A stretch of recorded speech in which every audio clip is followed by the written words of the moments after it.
Well, welcome back. My name is Merrick, and this is the movement report for Abbotsford for May 2024. Can't believe it's already May, so we're going through April's numbers of all the residential real estate, what's sold, what's happening, and where do we think things are going? That's the question everyone wants to know, Merrick. What is going to be happening with the residential real estate market? Well, I don't have a crystal ball, but we can look at the numbers and guess based on previous and past experiences. Let's jump into it. In Abbotsford, we saw 213 sales, all property types, in the month of April. That's down from 273 sales, or 22%, for the 10-year average. March, you're going to have a little bit more sales, and then we'll see a bit of a dip in April. That's typical, but being down 22% in April for all property types is a lot. Now, what's interesting is in April, we saw active listings jump way up. So normally we would see 830 active listings in the month of April for all property types in Abbotsford. We're sitting at 876, so 5.5% above the 10-year average, which doesn't seem like a lot, but when we calculate how many new listings hit the market, it was 23% above the 10-year average.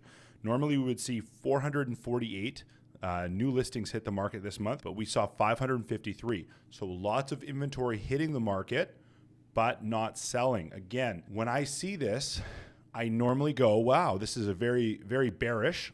Prices are going to start coming down for sure. However, prices have been steadily increasing all year.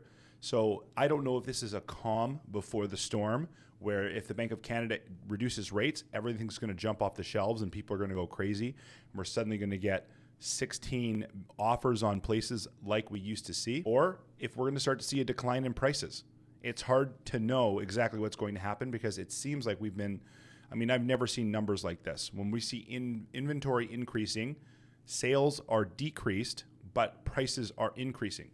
Very unusual. So in Abbotsford, residential detached homes rose $11,000 for the HPI price, which is the average of the average. So your average home in Abbotsford is over 1.2. The average price for a home in Abbotsford is now $1.238 million. Again, up $11,000 month over month.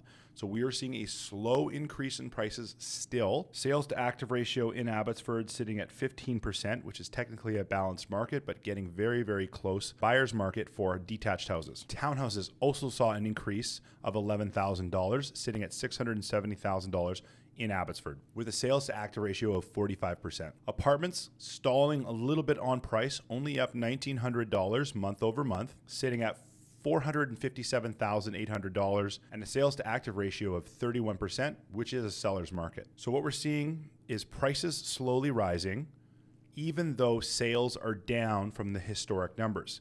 And again, inventory is up. We are seeing a lot of listings and a lot of listings sitting on the market. So unusual, unprecedented. If the Bank of Canada reduces rates in June or July, rest assured the market will be kerosene will be thrown onto the fire and things will be taking off. If the Bank of Canada, for some reason, doesn't reduce interest rates, we will see a price decline for sure. It's showing you the average person can't afford these prices, and things are going to sit. And when they sit, eventually someone has to lower the price to sell it, and then that person will sell their home, and that will make the benchmark price lower. So as that starts to happen, you'll start to see prices starting to notch down. So we need to know what the Bank of Canada is going to do in June or July. If they reduce rates, it's going to be kerosene on the fire. Everything's going to take off like crazy. And if they keep rates the same, or heaven forbid, raise rates like they may do in America, well, then you're going to start to see prices start to fall quickly. Anyways, I'm Merrick. This is the Movement Report for Abbotsford, May 2024. If you have any questions, reach out. I'm happy to help.